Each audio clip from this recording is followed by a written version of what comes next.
আজকে সকালবেলা ঘুম থেকে উঠতে অনেকটাই লেট হয়ে গেছিলো। উঠে দেখি আমার বর বাজার থেকে অনেক রকম সবজি কিনে নিয়ে এসছে। সেগুলোকেই আগে তাড়াতাড়ি করে গুছিয়ে রাখলাম, কারণ এই যে টমেটোগুলো দেখতে পাচ্ছ আমার মেয়ে দাঁত দিয়ে দিয়ে এগুলোকে ফাটিয়ে নেয়। সেই জন্য আমি সব সবজিগুলোকে ধুয়ে ফ্রিজে স্টোর করে নিলাম এরকমভাবে গুছিয়ে। তারপর রান্না করতে লেগে পড়লাম মাছ। এদিকে মেয়েকে খাইয়েও নিয়েছি। আর এটা যেহেতু জ্যান্ত মাছ ছিল সেই জন্য বাবুকে একটা পিস রান্না করে দিব, আর বাদবাকিগুলো আমাদের জন্য রান্না হবে। আর তারপর একটু ঘুমিয়েছিলাম। ঘুম থেকে উঠে আমার এই সময়টা খুব ভালো লাগে, একটা বেশ ফ্রেশ লাগে। আর তারপর যখন সন্ধে দেওয়া হয় তখন তো আরও বেশি ভালো লাগে।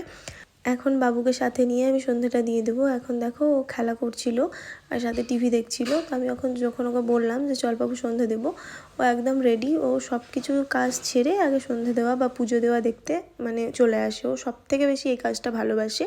ও একটু ডিস্টার্ব করে, কখনো ধূপ ও দেখাতে চায় বা কখনো ধূপকাঠি দেখাতে চায়, প্রদীপ ধরতে চায়, কিন্তু ওকে একটু সামলে নিয়ে পুজো যদি করি ওরও খুব ভালো লাগে। ও আমার সাথে সাথে সব সময় থাকে। আমি ধূপ দেখালে ও দেখায়, দেখো ও একটু আমার সাথে ধূপ দেখিয়ে নিবে।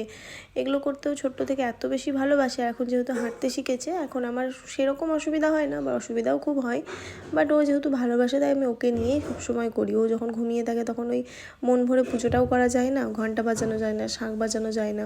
আর সেই জন্য উঠে গেলেই আমি সন্ধ্যাটা ভালোভাবে দিয়ে দিই। আমি এখন তুলসী গাছটাই উত্তর দিকে রেখেছি জানালাতে, সেখানেই আমি ধূপটাকে বাইরে রেখে দিলাম। আর এই ধূপের গন্ধটা আমার এত বেশি ভালো লাগে। আর এই ধূপটা জ্বালানোর পর মনে হয় যে রুমটা বেশ পজিটিভ হয়ে যায়। সন্ধে দেওয়ার পর ঘরটাকে পুরো লক করে এখন মেয়েকে আমি খাওয়াবো।